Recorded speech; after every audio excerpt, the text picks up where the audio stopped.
Humor. It is a gift we give ourselves as a reminder to have fun, not to take life so serious, and to point out that we are human beings and we're not meant to be perfect. Perfection is maddening after all. Hey there, I am Cindy Coaches, and I am the host of the Pen to Paper Press podcast. Best-selling authors, writers, editors, and publishers join me in my virtual studio for conversations about the process of developing our stories to completing our works of art. Today, it is a privilege to have Alan Klein join me in my virtual studio. He's a wise man with a great sense of humor, as you will hear in today's episode. Without further delay, enjoy my conversation with best-selling author and speaker, Alan Klein.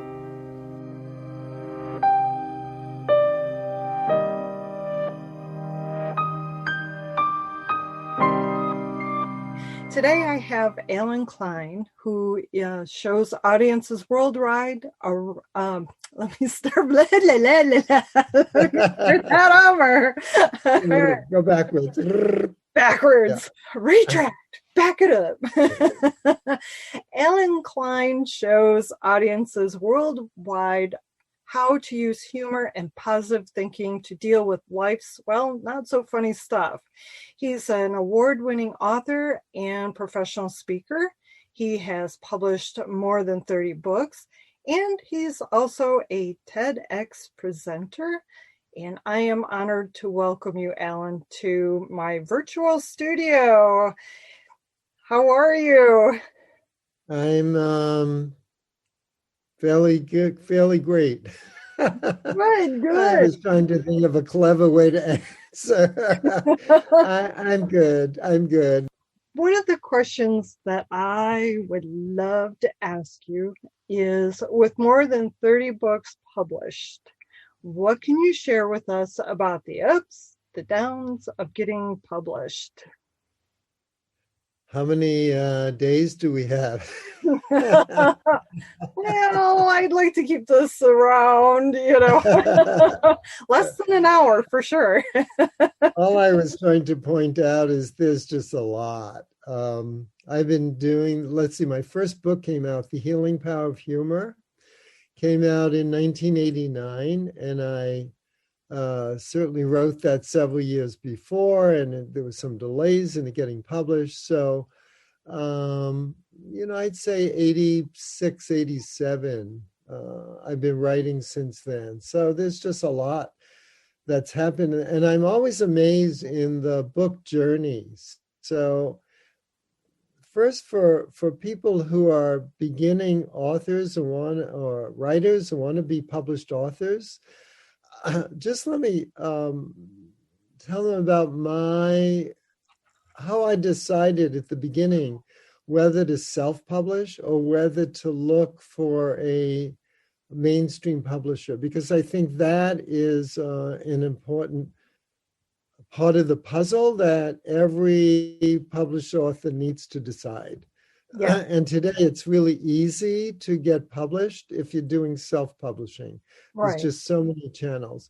But when I was trying to decide for The Healing Power of Humor, and that was not the title when I wrote the book, I'll explain that because that's interesting too. But what I did when I couldn't decide whether it should be mainstream publisher or self-publishing, I took a piece of paper, I wrote on the top, self-publishing, mainstream publishing, put a line down it, and then under each, I put another line down with a plus, minus, plus, minus. Mm-hmm. And I looked at all the pluses in self-publishing, which was like I'd have more self-control. I'd make more money on the sales, stuff like that. And then I looked at the negative. I'd have to store the books in my garage. It may not get into every bookstore in the country. It may not get far in sales. I mean, there were all of those things. Realizing, Cindy, there was no internet in those days. So now it's a little easier to do some of those things. But when I was writing, that wasn't the case. So then the other choice was getting a mainstream publisher. And the minus of that was I'd have to get an agent because most mainstream publishers do not take books. And it's almost the same today. And there are fewer mainstream publishers because they all buy up everyone else. Okay. I mean, my first book, Healing Power of Humor, talk about the journey. Well, it came out as a torture, Tarcher book. They did a lot of kind of new age books. And then they were bought by St. Martin's. So it was Torture St. Martin's. Then they were bought by Putnam. So it was Torture St. Martin's Putnam. Now it's Torture St. Martin's Putnam Penguin. Oh my. And it's just like nothing changes with the book except the publisher. And I mean, all the rights and all the royalties, all that's the same. But it's just interesting to me how the publishing world changes so much. So then I'd look down, I might get less royalty, but I'd get more readers. And I had this whole list and I would circle ones that really stood out to me. And the one that really stood out and directed how I wanted to get that book out in the world was that I wanted my message to go to as many people in the world as possible. And the message was that therapeutic humor could help us get through anything. And so that just directed me to a mainstream publisher. And so I got an agent and we got 12 rejections and then he got the publisher. So that was like the first thing that I think writers who want to be authors need to understand and to settle in their mind of how they want the book in the world. Why are they writing it? I was writing it to help people. And I started to write a book because my wife died when she was very young, 34, and she had a great sense of humor. And it was also the same time Norman Cousins was talking about how he healed himself with humor. And so I remember when we found out my wife had a terminal illness, there were lots of tears, but there was also lots of laughter. And I realized after she died, it was that laughter that helped us rise above the situation, gave us a little reprieve, gave us a little distance, a little perspective on what we were going through. And I wanted to share my wife's humor and how her humor helped us and our friends rise above that situation. And so I had this passion to share that message. So I think writers need to have a passion, a message that you want to share with other people.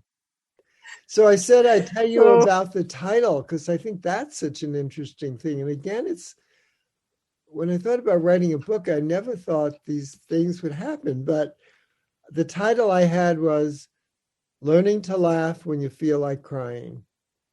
And I had a fabulous editor. And she said, Alan, never change that title. That is a New York Times best-selling title. Don't change it. Yeah. And I was writing away with her for about 8-9 months. And then she left the company. And I got a new editor who I did not like as much as I liked her. And he said, we got to change the title. I said, no, I'm not. He said, no, we've got to change the title. And so, and I'll tell you in a moment why we had to change the title.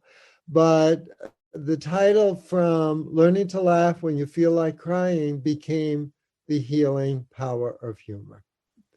Which title was better? I don't know. The book is currently in a 40th something printing and a 9th foreign language translation. Would it have done better than that with Learning to Laugh When You Feel Like Crying? I don't know. So the reason the title had to be changed, and again, I never realized this, and this is what you do not have with self-publishing, but mainstream publishers, at least at that time, came out with a fall catalog and a spring catalog. Okay. And they put the book as Learning to Laugh When You Feel Like Crying in the fall catalog. And the salespeople go out and pre-sell the book. And they got a hold of me one day, no email in those days, phone or letter, saying, we're withdrawing the book from the fall catalog. We're going to put it in the spring catalog because we've only pre-sold 7,500 copies. I thought that was pretty good, but was I'm thinking that would be fantastic. exactly. But for them, it was not good enough, not what they were expecting. I don't know what it was. Anyhow, they said, we're putting it in the spring catalog, but we're changing the title to The Healing Power of Humor. So that is how that happened. Isn't it funny how those things kind of get twisted and turned, and remarkable. Yeah. One thing I have to ask, with all of these books that are under your belt, do you still write a shitty first draft? And the reason I ask is recently I was talking with a gal who is, she's just started writing her book. And I bursted her bubble when I told her her first draft is going to be, well, less than perfect. I basically told her it's going to suck, because she was asking, well, how do I get this better? And how do I craft my word? And I'm like, just pour the words out onto the page. Your first draft is always considered, the shitty first draft. And she was like beside herself. I would love to know, when you sit down to write your first draft, tell me about it. Yeah, you're probably right. I don't know if I'd call it, did you say shitty? Yeah, the shitty first draft. I'm not sure it would be that bad, but it's not great. It's not ready for publishing, of course. And I could read a paragraph over and over and over and change it, 20 times until there's something about writing, and it's almost like having a piece of clay and sculpting it just the way I want it to look. Yes. And when I get those words or that idea or that paragraph or even just that sentence the way I want it, I often get a gut feeling that this is what I wanted to say, and this is the best way I know how to say it. And then it may even change, because a week from now I may feel, oh, there's a better way to say that. I mean, right. It does change. And the beautiful thing about a computer is, if you write on a computer, it's so easy to move things around and change things or save things and go back to it. I remember when I was writing my first books, it was on a typewriter.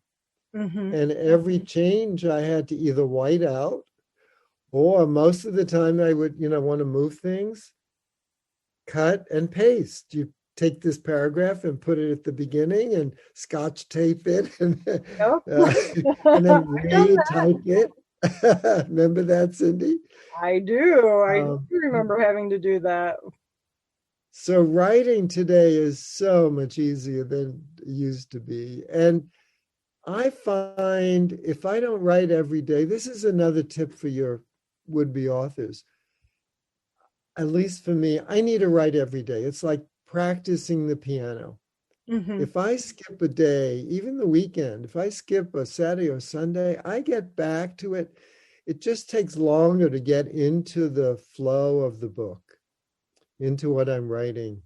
So I try to write every day.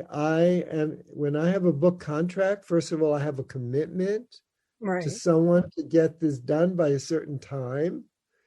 And so another tip is even if you don't have a book publisher, if you're writing your own self-published book, make a commitment with yourself or someone else that by Friday I will have 5 pages, or some commitment to keep you going. And then I always, if I have a contract, I'm at my desk by 9 o'clock.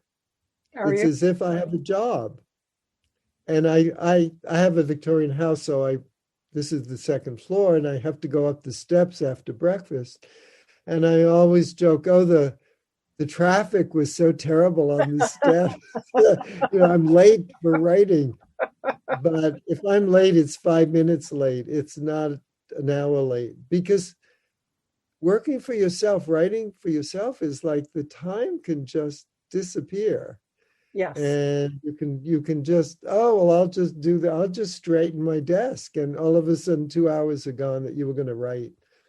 So be in a certain place. It helps every day, the same thing. And the other thing is, when I was first writing a book, I thought, in the contract, I think it said 80,000 words. Okay. And that amounted to, I don't know, 250 pages or something. And I thought, this is so daunting. And I think other writers, they want to write a book, but God, that's so daunting. And I thought, if I could write a page a day, even less than a page a day, but write every day, or a page a day and take Saturday and Sunday off, although I did say I do write them. But what I realize is I will have a book by the end of the year. So just keep writing. Just keep writing. That's and I think you just said that with the other author, that and put it down on paper, and then you may have to keep going back and keep writing. Well, and that is what I shared with her was, she doesn't have an outline or a specific, she knows kind of sort of where she wants to go with the book. And I said, the first draft is a great place for that brain dump where you're just pouring the ideas out. You're letting your interior voices control the pen, or, the fingers tap dancing on the keyboard. And, she's like, but I have to have it right. I have to, and I'm like, no, you don't. Let that go. Let it go. Yeah. Just let the words just pour out of you. And when you're in that space of, you're writing and you look up from the computer or the pad of paper and it's dark outside, you were in it. You were in Right. it, and Yeah. you were in that. And that's a jam place. That's incredible. Isn't Yeah. it? I love And that. the other thing about, I want to just dovetail on what you said, putting things down on paper, getting it on the computer. What I found when I'm writing is I put it down and then I look, oh, look, this thing on couple of paragraphs on page 20 goes really well with something I said in page 3. And I start, or this, I have enough stuff here to make a chapter out of this part. And if I just keep that in my head, I don't see that. So I totally agree with you, Cindy. Put it down on paper. Yeah, because you never know Yeah. where it's going to fit in. So you want little bits that follow from the front and get intertwined into various chapters and follows through. Because you want to remind, it's like the great mystery. There's puzzle pieces and you got to lay those puzzle pieces out. Yeah, it's like a puzzle. In fact, my latest book, The AWE Factor, just came out in December. Okay. A friend read it and he said, how do you put all of those ideas, those pieces together? How did you do that? And it's just, putting it all down and moving stuff. And the other thing that inspires me, and this may help some of your people you work with, is I like to get inspiration from maybe quotations, because is it time to dance? I guess I'm okay. Nobody ever, I have two cell phones. I have one that I use for Wi-Fi and one that's my personal. Nobody ever calls this one, so I apologize. That's fine. I have mine here too, and I have it on silence, but sometimes when I do that, a call still comes through. I don't know why. Well, I will Um, turn that right off. so I can't write in a vacuum. I need one of my, and it may just be me, but this may help some writers, other writers. I need inspiration. So I'm often, if I'm writing a book or thinking about writing a book and I hear a story or something on the radio or read something, I will save it because I may never use it, but just that inspiration is like a diving board, a jumping board for Yeah. me, you know. Or if I'm using a quote, it would be, or found a quote I like, it sets the tone for the what I'm writing about. And so I will maybe want to use that quote in the chapter somewhere. Hmm.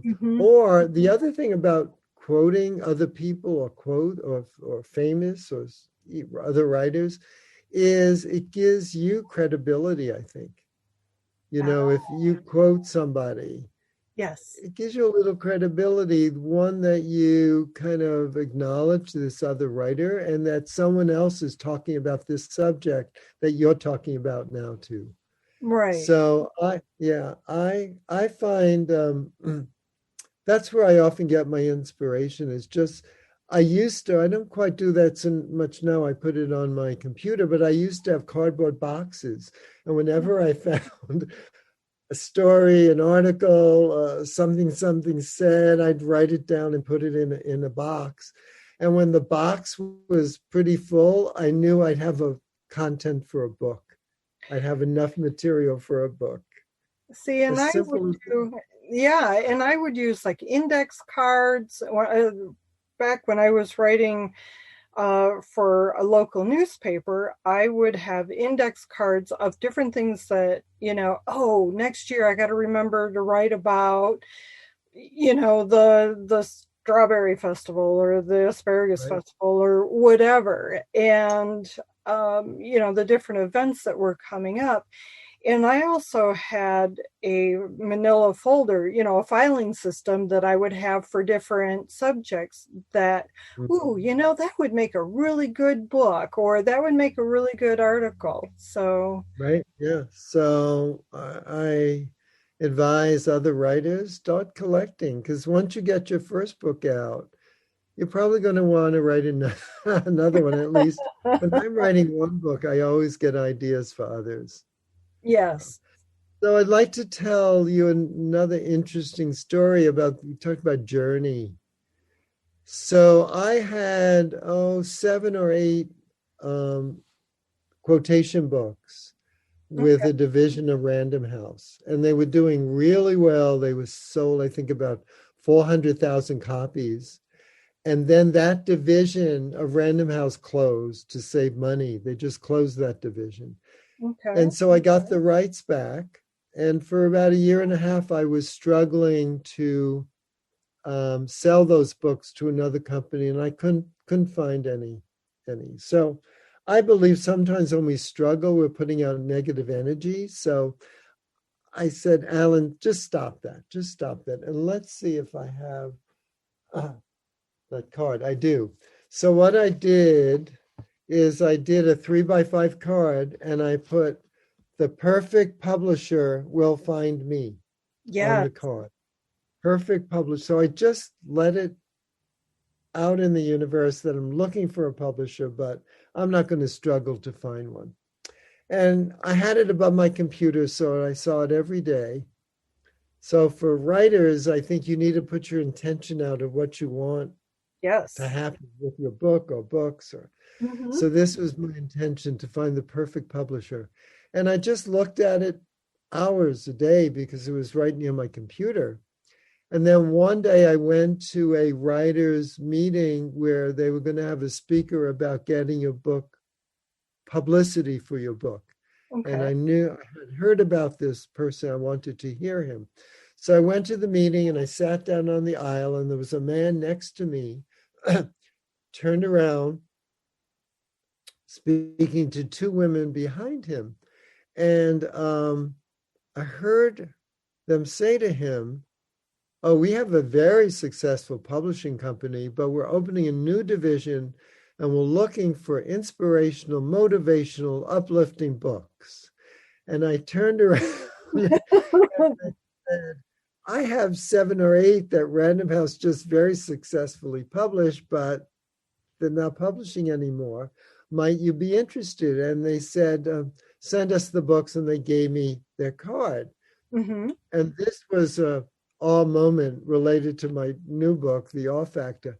An awe moment for me because I looked at their card and they were 3 blocks from where I lived. No So I way. sent books to them and they started to publish a number of them.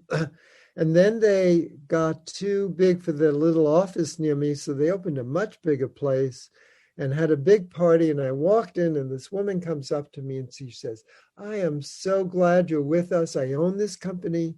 You don't know me. You haven't met me because I live in London." She said, "But I know you."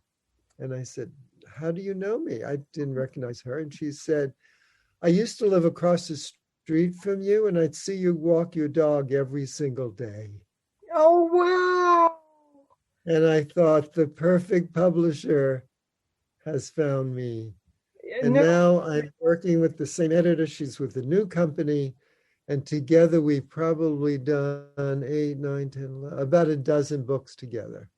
no. All because of that one little meeting that I happened to go to that she happened to sit behind me. So reason I bring this up is we never know in book publishing what's going to happen with your book. I thought all those books were dead. They're not only alive, but now she's asking me to write new books. You just don't know. So, And, everything always, I am such a true believer that everything always works out for the best. And you that, sound like my mother. Yeah. I, even in our darkest days, yes, humor, you were talking about how humor really does help us through the darkest days, your when your wife was ill and so forth. That was how it was in our family. We've had, different crises just like any other family, and that was one of the saving graces for us. And between me and my 2 boys, people would think we were morbid because of our sense of humor, but it's what got us through some of the most painful times. And, it's like, how can you laugh? And it's like, because if I don't, I'm going to crumble. And I don't want to crumble in the moment. Yeah. Yeah. And, And I used to, I was a professional speaker too, and I would, my biggest market was hospice workers who are working with dying and grieving people. And they really, the reason I love that audience, why I'd keep marketing to them, because of my own experience with death and dying, and I was a hospice volunteer, but also because they knew how important laughter was and how close it was to tears and how important it was. So they were my favorite audience. and I'm sure that they truly appreciated it because they have, as a volunteer, they have one of the hardest jobs out there because they are seeing people and assisting them at their most vulnerable state of life. Right. Yeah, they are fabulous people. If you work in hospice, you automatically have to be fabulous because just to deal with all of that is quite stressful. Yeah. It's heartbreaking.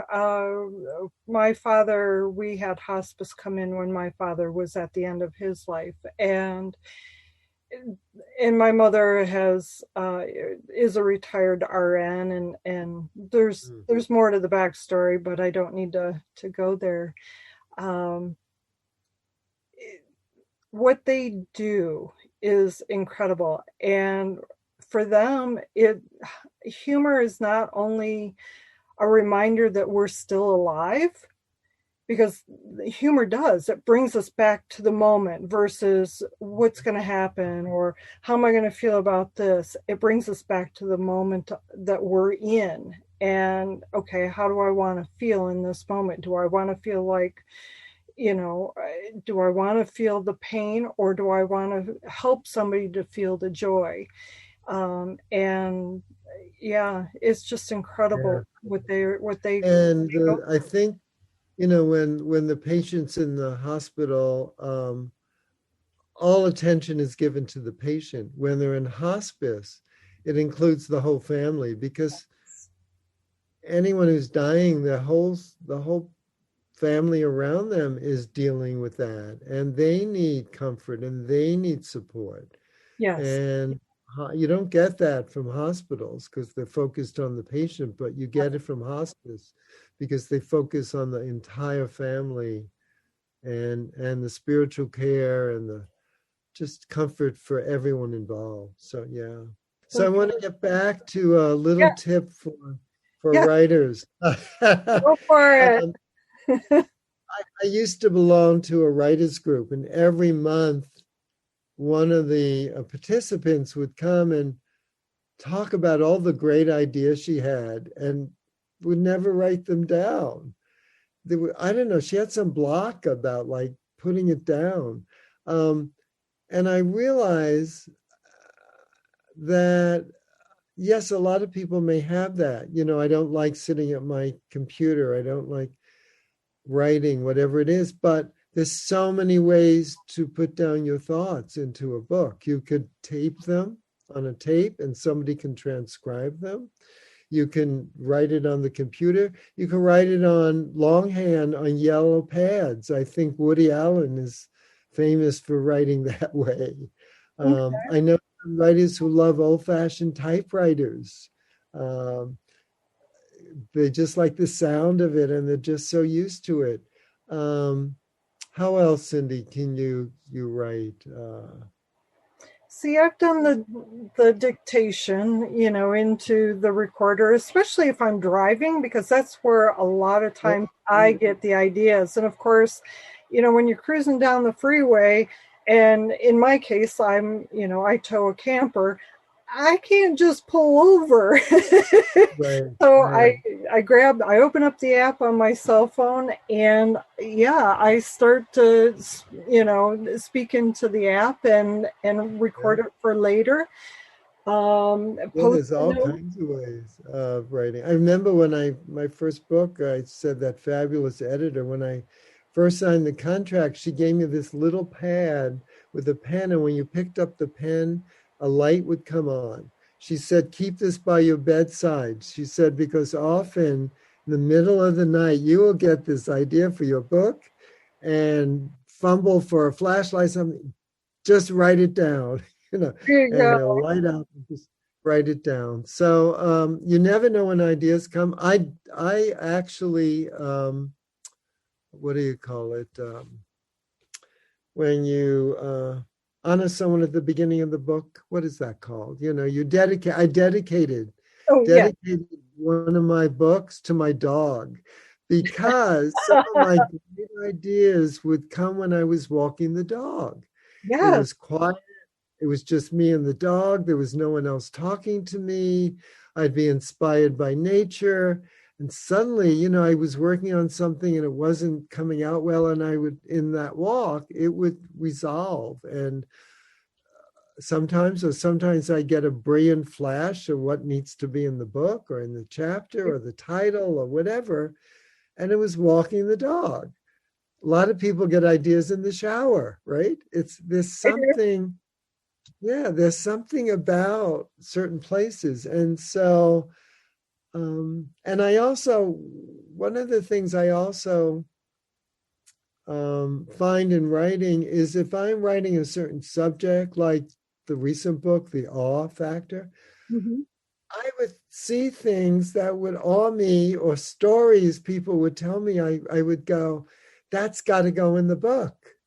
One real simple one is my friend they thought she had some kind of brain cancer, and she had to go to see the brain surgeon, and was real nervous about it, of course, and wanted me to go with her. And I said, certainly. And I went. And a week later, somebody totally unrelated, I thought, until this happened, somebody parked in front of my house. And I was taking the dog out, again, the dog. And the guy said to me, is it okay to park here? And I looked, I said, yeah, you're not in either driveway on either side. He said, oh, I'm going to the hospital, which was about a mile away, not even around the corner. He said, I'm going to see the brain surgeon. Same hospital my friend went to see the brain surgeon. And I thought, what are the chances of this brain surgeon connection? Not a big all moment, but and I don't know why I brought this story up, but because you never know when something's going to come up that would fit what you're writing about.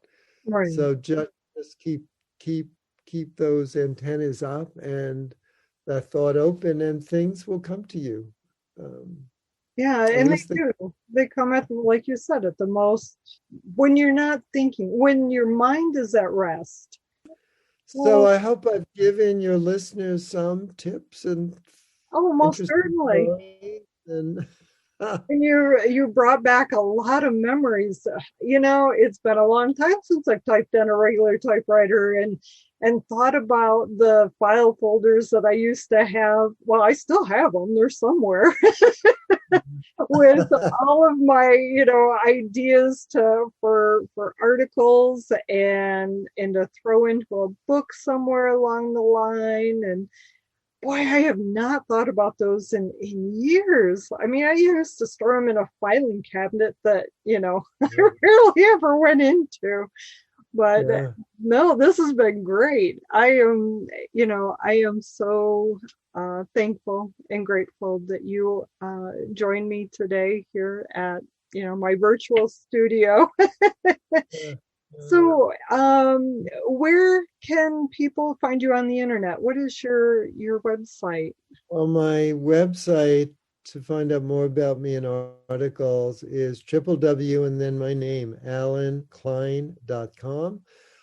People do need to spell it correctly because both names could be spelled differently. So it's ALLENKLEIN.com. All my books are on Amazon or Barnes and Nobles or wherever. Now, Alan Klein used to be the Beatles manager. I am not that person. So there is a book called Alan Klein. That's not me. I'm the author of many books that you can see on the internet. The funny thing is, a number of my quotes are now online, and some of them are giving credit to Alan Klein, the Beatles manager. Oh no! Nothing I can do about it. It's just, oh well. Oh, wow. Yeah. But yeah, I'm on the internet, articles and other podcasts like this one, if people want to know more about me and my books. Alrighty. Well, again, thank you so very much for joining me. I appreciate it, and it's really great to meet and speak with you. This has truly been fun. So thank you. Yeah, it has been. Thank you, Cindy, for doing this for future authors. Yes. Well, and even those authors that, just need, there's a lot of us that have written, set it down, life happens.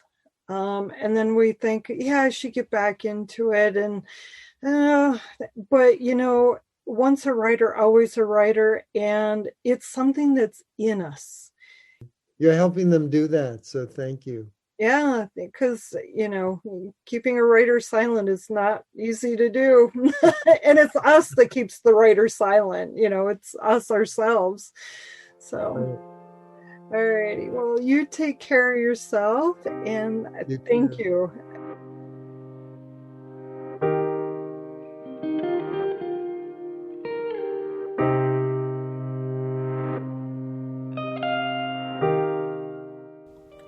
Before we end our time together, I'd like to say thank you for joining us. If this podcast resonated with you, be sure to subscribe, share it, and leave us a comment at pentopaperpress.com. Take care, and until next time, know that your words have power and your story matters. Bye for now.